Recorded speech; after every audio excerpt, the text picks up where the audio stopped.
Hey, Emily, Hey, Stephanie. you want to do a podcast? Absolutely.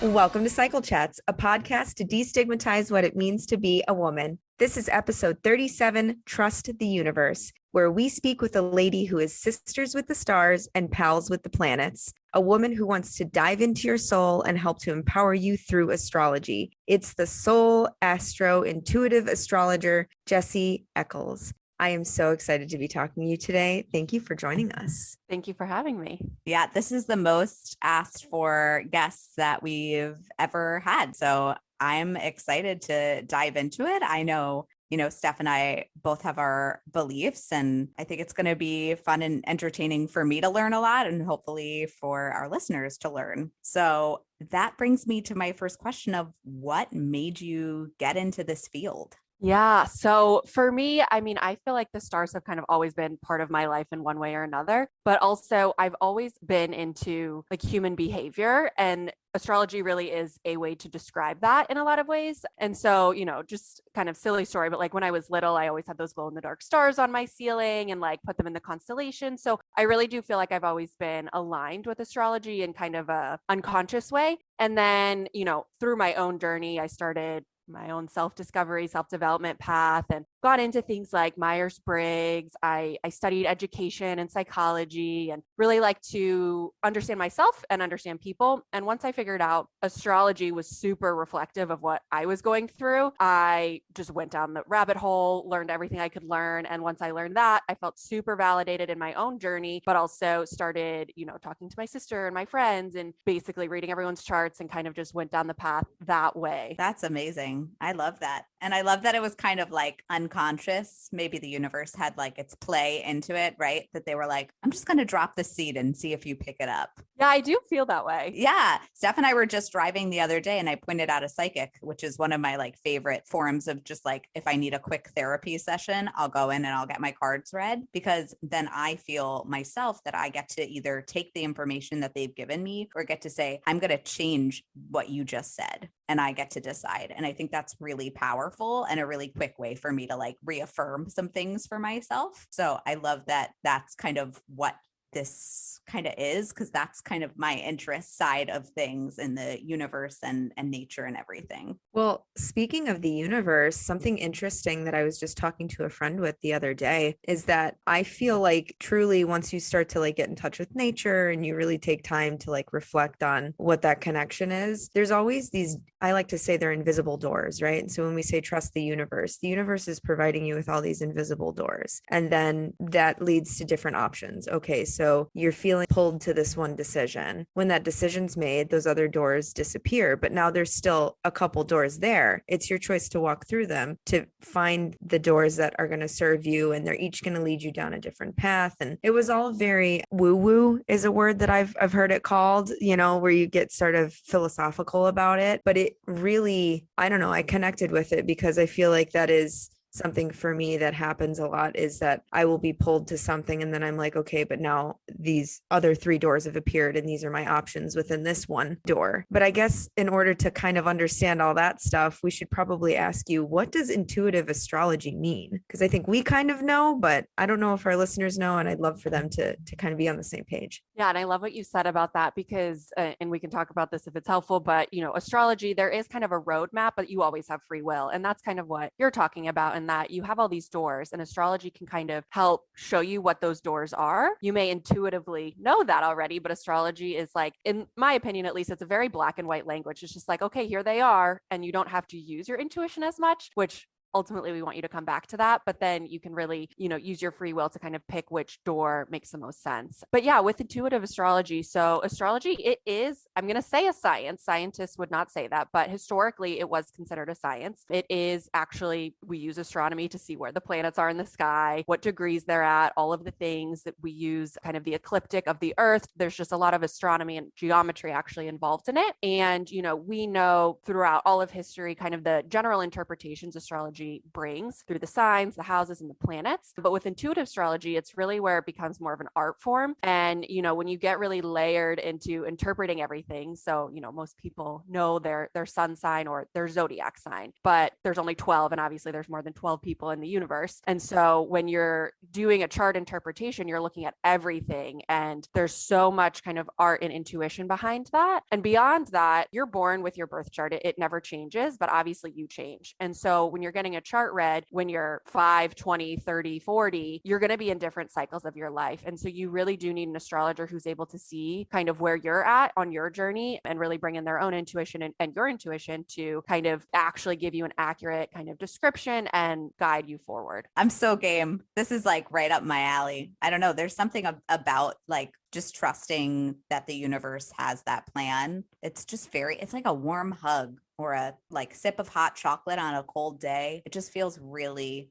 nice to know that like no matter what, everything has your back. Like literally the entire universe has your back moving forward. So in those dark times, you can just like kind of push yourself forward and be like, no, I'm good. And that feels nice. It feels good. I hope everyone out there is like driving or cooking and listening and just like, yeah, this is already good. So then my question is, how can we use astrology to help us in our daily lives, especially for people that like maybe aren't as used to this idea of kind of trusting the universe and what the stars have kind of written for you? Yeah, there are so many ways to use astrology, but astrology really is about cycles. And so it's funny that this is the name of your podcast, but it tracks the planets and every planet moves at a different speed. So you can track like any of those cycles basically. So some of the common ones you can track are the moon. And one of the reasons people do that is because it changes every 2-3 days. So you can really use that on a day-to-day basis. So if the moon is in an earth sign, it's usually a good time to like organize, make lists, clean your house, do your taxes, that kind of stuff, earthbound material things. If the earth is in a water sign, it's a good time to like take a bubble bath, cry, watch a movie, just like process your emotions. So you can use those kind of quick cycles to process things every single day. But honestly, for me, I get way too caught up in that. So I'm like, oh my gosh, I just need to live each day. But it's funny looking back saying, oh,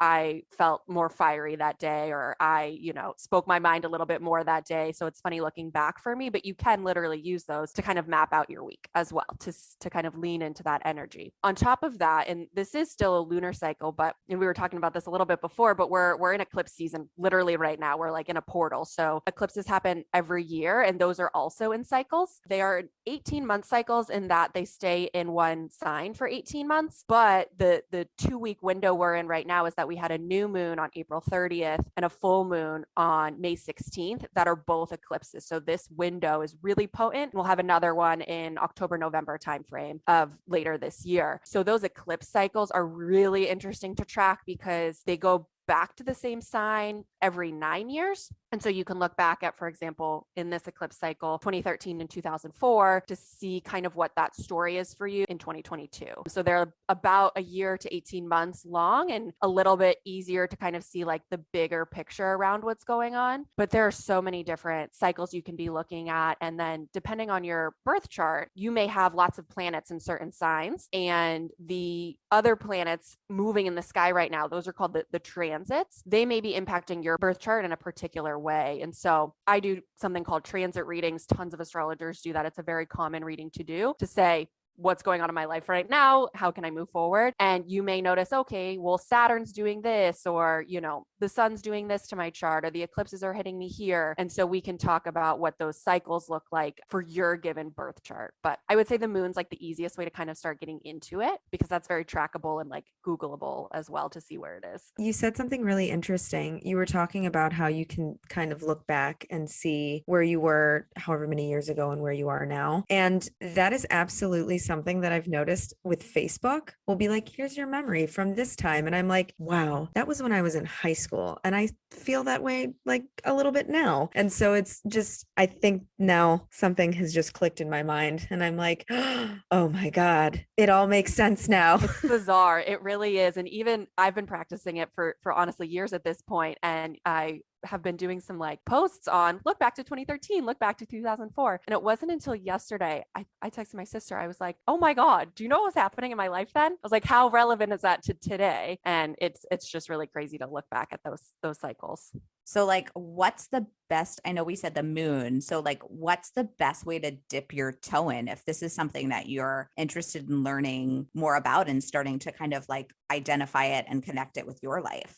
Yeah. And again, there's so much. So it's so easy to like go down a rabbit hole, and a lot of people do, but there's a ton of free apps that you can download that will like tell you what's going on that day. Outside of that, there's tons of astrologers that will post like what the cycles are and what those mean. But again, like learning where the moon is, and you can get this on Google, get this on astro.com, get this from an astrologer on Instagram, whatever works. But knowing where the moon is, again, I really think is probably the easiest way, because you'll literally notice that in your day. Whereas if you're looking at eclipses, again, they're 18-month stories. So much happens in 18 months. Whereas if you're looking just at the moon transits, that's in a 2-day period. So again, if you look back at, whenever the moon was in Pisces over a weekend, you probably would have been napping the whole weekend. You can kind of look at that. And then again, if you want to plan forward, say, oh, the moon's going to be in Virgo, I'm going to get a bunch done that day, and then move forward kind of following the cycles that way. There's something about this that is like extremely interesting and intriguing to me, because I think it just like kind of clicks with my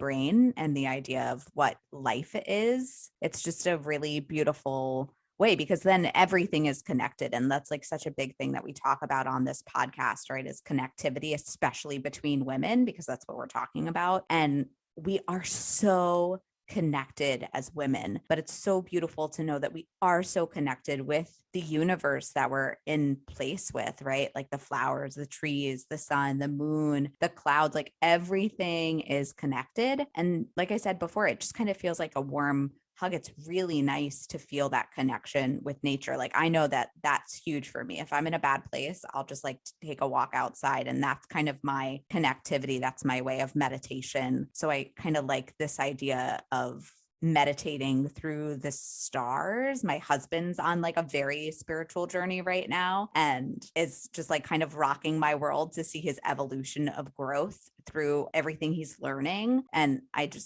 love it for him. I think it's so cool and special. And I've kind of gotten into it a little bit because like I have my stones next to me, but what I can connect with and identify with is like the fact that the stones came from the earth, and the earth has energy. So those stones therefore have energy. Like that really makes sense in my brain, like that scientific aspect to it, which I think is like what astrology is, right? It's that scientific background to the, as Stephanie and I have heard many times, woo woo part of life. Yeah, astrology is based on the elements. So there's 4 elements. It's fire, air, earth, and water. All of the signs are completely based on that. And in Western astrology, it's completely based on the season. So they're called cardinal signs, but each of the cardinal signs, so Cancer, Capricorn, Aries, and Libra, all start on the equinoxes. So Aries starts on the spring equinox. Aries represents birth. Spring is birth. It's just like all super aligned. And then like on top of that, you were kind of talking about how you like believe, right? The earth is that energy. One of the things I say to, I don't know, quote unquote, non-believers or whatever you want to say is we all agree that the moon rules the tides of the ocean. That's science. And our body is made up of a very large percentage. It's like 60-70% of water. And of course, the moon also affects our body. We'd be very naive to say that it can only affect the ocean, but not our body. And then to go a step further, if you've ever worked with children or have children, full moons are absolutely bonkers. Or if you've worked at a hospital, tons of babies are born on full moons. If you've ever been in a school, I used to be a teacher, kids are on another level on the full moon. So we're impacted for sure by, the energies around us. So what's a really good way to stay connected to the universe then,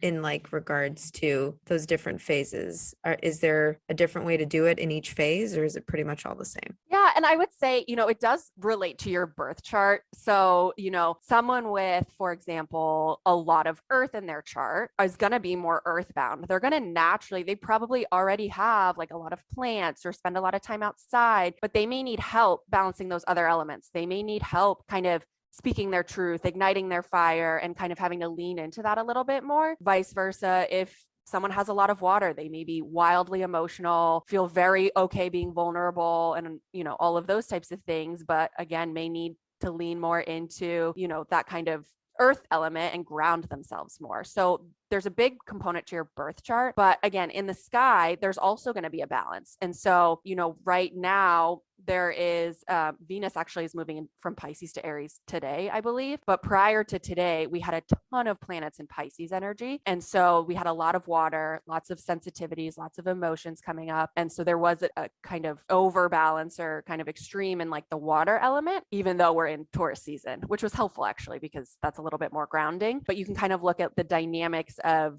the elements. That's like the easiest way, because there's only 4. So if you don't want to learn all the signs, you just need to know what fire, air, earth, and water represent. And then you can kind of balance yourself with those energies. There's an acting exercise, because we were both actors and acting teachers. And this exercise is all based on color, right? So I do this with my acting students all the time. I'll give them a color and I want them to perceive how that feels, inside their body, and what it does to text when they're talking it. And if that color doesn't work, then we'll move on to another color. And I want you to try that same line of text with that color on it. And how does that color work? But it's not just red, orange, yellow, green, blue, purple, and all of that, right? It's so specific. I want them to paint that canvas with such a specific blue that they're going to know exactly how it feels. And then I usually have them underline the text in that color so that it's a visual representation of it so that they can remember. So I love that idea, right? Like, even if you're a non-believer, but the idea of earth, water, air, fire, like those all make you feel something internally. So it's an easy way to grasp the idea of what you do, right? It's just a good starting point.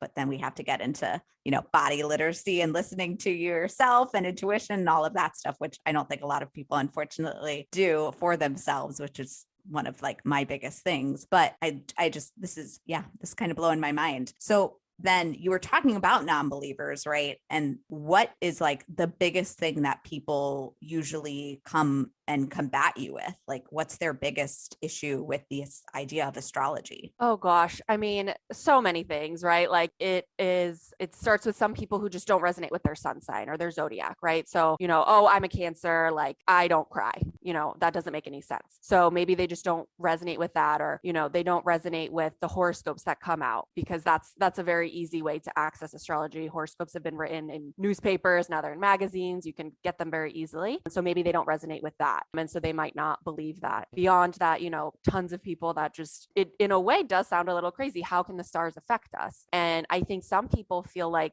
if the stars affect us so much, they feel like maybe they lose their free will, or that everything is predetermined. So why would I live life if everything's already kind of mapped out and I don't get to decide what to do? Or also maybe people have experienced really challenging times, and that's very valid and hard, and may question, why would the universe provide me with these challenging times or these hard times? So, there's a lot of reasons people wouldn't necessarily believe in it or feel aligned with it. And that's okay. It's not for everyone. I think everyone find something that helps them, and that's beautiful. Astrology, is one way that you can do that, but you also don't want to use it as a crutch either. So there's like another extreme of that where it's like, oh my gosh, I can't make a decision because Mercury's in retrograde. Yeah, it's not the best time, but are you going to not live your life for 9 weeks out of the year? Probably not. So there's, kind of an ebb and flow to everything. And I do think astrology for me is such a wonderful cheat sheet, but there's so many other ways.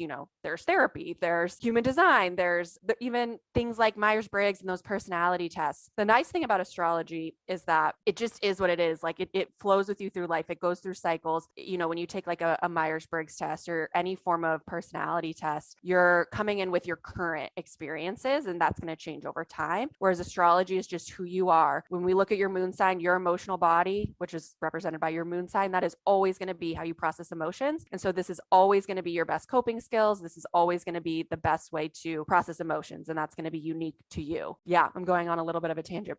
No, I love it. I'm here for it. Choo choo. Take me on the train. I'm ready. But yeah, so there's a million different ways that you can kind of help heal yourself. I think astrology is one of those ways. I don't ever like fight with non-believers, because I just hope that they find another way to kind of help them through life. And astrology has been a very intuitive way for me to feel like I can move through my life. And for many people, that's also true. It's whatever therapy works for you. It doesn't have to be walking in and talking to somebody. It's whatever way you need to find happiness is the right way for you. It's not going to work for everyone. Like you said, there's more than 12 people on this planet. Not everything is going to work for that one person because we are all unique individuals. And I said this in an episode before, but like in our sync up episodes that we have with Sarah Gregg, her episodes are out now. And she talks about the idea that even though we are so similar, we are so different because we all live in our brains. Our reality is so different than everybody else's and how we perceive things. And like, that means that literally everybody has a different experience. We're all unique individuals that have similarities and differences. That's hands down the coolest part about being a human on this planet. Absolutely. And that's one of the ways I actually love to use astrology, because you can see the way someone's mind works in their chart. So Mercury represents mind, communication, processing, and you can see things like limiting beliefs, lived experiences. And I feel like once I learned that, it did give me so much understanding of other people too, right? Because once you learn how someone else is processing something differently than you, you're like, oh, like if you've ever been in a relationship, every argument is probably very solvable, but it's simply that you are saying and hearing things in a different way. And if you can just understand that other perspective, which you can using an astrology chart, it's like,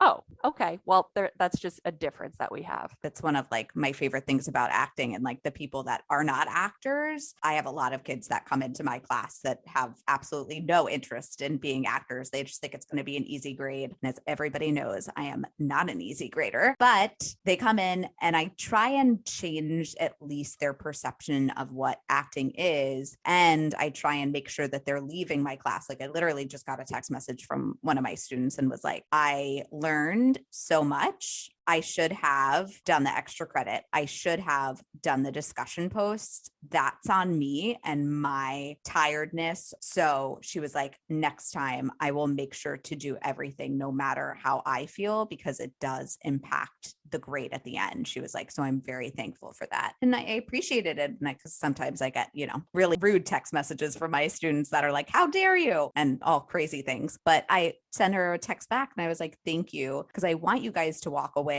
having learned lessons. And when I teach my acting class, the biggest lesson that I want them to learn is how to put themselves in somebody else's shoes, because empathy is so important, and understanding how somebody else feels in certain situations is just going to create better connection between people. Like I don't remember if I ever said this on the podcast, so I apologize if I have, but I once was able to teach a class for a bunch of these Indian teachers who teach theater. They all spoke English. We talked for like an hour and a half, and the class was all about like what theater is. And no matter, they were on the other side of the world, lived a completely different life than I did, but we still spoke the same language and still understood one another and our love of theater, because it's such a connectivity. It's such a baseline that we can all say, I understand you because, and I think that's like really, really important. So then it kind of leads me to my next question, because we're talking about connectivity. And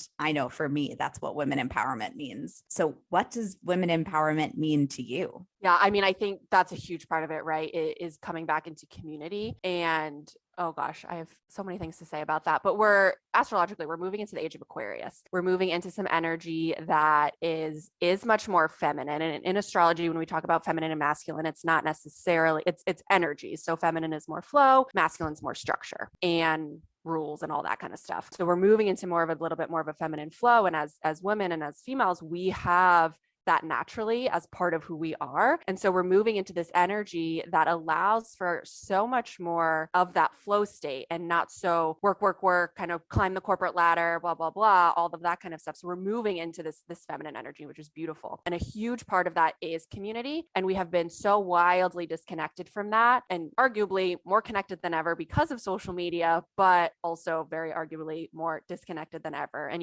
part of us, it's like, great, we connected over social media. So thank you for that. And we get to, have these conversations. So there's a beautiful part of that, but we're moving back into much more like local community, like community in person, community in really kind of creating that deeper connection and that supportive connection. And that is a huge part, I think, of why women are here. There's a million reasons why women are here, right? But like we're leaders in that because we're so innate in knowing what that means. Back in ancient times, it wasn't even that ancient, but when women gave birth, there really was a tribe. Like there really was so much support through that entire process. And now the past couple of years, in some cases, because of COVID, you're literally alone in a hospital, like the most disconnected possible. And that's just one specific example, right? But in so many parts of our lives, we're so disconnected, and we're moving back into that more community connection oriented piece. On top of that, and we've seen some of this kind of come up, and I'm obviously using astrology, but these are my beliefs too. But astrologically, we are moving into times of, feeling more confident in being our authentic selves, no matter how weird that is, no matter how different and unique that is. There's a lot more comfort in just living an aligned life, being your unique self, and speaking your truth. And that's something astrologically and historically we can look back and say women weren't allowed to speak their truth. Women were only supposed to be one thing, yada, yada, yada. Now, to me, we are coming back into our power, and we are feeling more free to be whoever we are, whatever that means. And there are no more boxes. And this is the energy we're moving into as well, which is really exciting. Oh, I hope that happens. I really do. It makes me so sad when, I don't know, women like feel like they have to compete or that we can't communicate, because we've said this so many times, but like, if you look at a woman, the similarities and in your stories are probably there. There's a connection there because we've all gone through so many things. I mean, like, whatever it is, we've all felt it at one point or another. And I think, as an episode that came out today with Tiffany Kane, she was saying that's kind of how we smash the patriarchy, right? Is like connection between women. And it's not like Steph put the other day, the quote, like, it's not being anti-man isn't what we're talking about. It's just being yes to the females. Let's rise up to the top, because we have a lot to say. And like you said, we have been suppressing that for so long because we've been told to be quiet and not seen or heard. And that's, I don't know. I don't feel that anymore. Like, the biggest gift that Steph and I have from the podcast, I think, is coming into our own and being able to perpetuate the way we hope life is for females in the future. Whether or not we get to see that wave of change or not, we know that at least we're contributing to it. And I think that's pretty amazing and special. So then that leads me to my last question, because like you said, we certainly do change and we go through many different phases and cycles of our life. And I remember being 15 and I was real awkward, still am, but that's just part of my charm. So what advice would you give to your 15-year-old self? Yeah, I love that question. I too was very awkward, also still feel very awkward. But, again, we're in this energy of being your authentic self, being whoever you want to be, liking whatever you want to like, all of those things, right? And thinking back to 15 is kind of crazy, right? I guess that's high school. So it's, at least you're out of middle school. Middle school is even more awkward, but high school is a hard time, and you are trying to find your voice. And as a woman, that is hard. And that's something I think about a lot going back to that time. Like, I feel like I probably started my path of self-discovery then, really going inward in a lot of ways and having things in my life that, changed, like not making a sports team that I've played my whole life, and that changing your whole friend group, because when you're doing a sport or acting, I'm sure that's your life, right? And so having all of those types of things change and really trying to find who you are inside of all of that. So, I think looking back, it's like, and it's easier said than done, but I just wish, someone would have, and I probably was told this, right? It's like, you probably were told all these things, but to be my authentic self and not worry what other people think, because something I've learned, and I just talked on another podcast about this recently, but like speaking your truth and being who you are, you may lose people in your life. And I think that's what a lot of people fear. And that's something I definitely feared. Like, if I changed who I was or who people thought I would be, then I would lose people. And that probably is true. But what you don't realize is all the people who are for you come into your life. And if you aren't living exactly who you are in your authenticity, then the right people aren't going to come to you either. And so that's something I wish I would have known, because I feel like I would have, I don't know, found my path sooner, or found my people, or found my tribe, or whatever you want to say, sooner if I just was myself. And that just took a little bit longer, but I also think that's part of the journey. Oh yeah, definitely. It's easier said than done. Like, we love asking that question because like my 15-year-old self inside me feels really good to hear all of these things that she needed to hear and still need to hear. Cause right, we're still on the journey. That's like a big part of this. Stephanie and I are always learning from our guests. And I think that's amazing. It's like my favorite part of doing this, but yeah, it's true. I wish I would have known that too. It took a really long time for me to be okay with being weird and awkward and just me, like how I made up. I couldn't have chosen this. This is just how I ended up being. And I love that part of me, but I needed like a push in that right direction. And I'm really lucky that I was able to kind of move forward from the friends that I did have. And then I found my right people who were like, no, it's okay, little bird. Come, be as weird as you want. Let that freak flag fly. And it totally changed my entire self. And I remember that exact moment when my friend told me that. And she changed the entire trajectory of my life, because I don't know, I would have probably still been awkward and uncomfortable and not comfortable to speak my mind, which now I so am. And I think that's beautiful. Also, I have never shared this on this podcast. I've been talking about it on other podcasts, but shout out to my dad, who is definitely listening right now. He came out of the closet after 69 years, and I am so proud for him to live his true, authentic self in this next phase of his life, because that is amazing. I couldn't be prouder as the daughter. Steph has a question, and then we're going to wrap this up. But this was everything I wanted it to be for my Monday. It's so fun. And we always appreciate when people take time to share their knowledge and their expertise. But we want other people to be able to find you and learn all of that good stuff you've just shared with us today. So where can people find you? And do you have any fun projects coming up? Yeah, I am. That's Seoul Astro on Instagram. That's also my website. So that's soulastro.com. And I do have a TikTok. I'm just starting to dabble in that, but Instagram is where I'm most active. And on my website is where you can find all of my one-on-one readings. I also have courses that launch at different times. So kind of like intro to astrology courses, but also if you're kind of further along on your journey, I have other astrology courses that go into transits and aspects and lots of fun things. And then also I'm writing a book, which is really exciting. So that's what I'm spending most of my time on right now, which is quite the journey. And that will come out in the fall of 2022. That's amazing. Congrats. I've said one day, I don't think I could actually sit down and do it. One day I'd actually really like to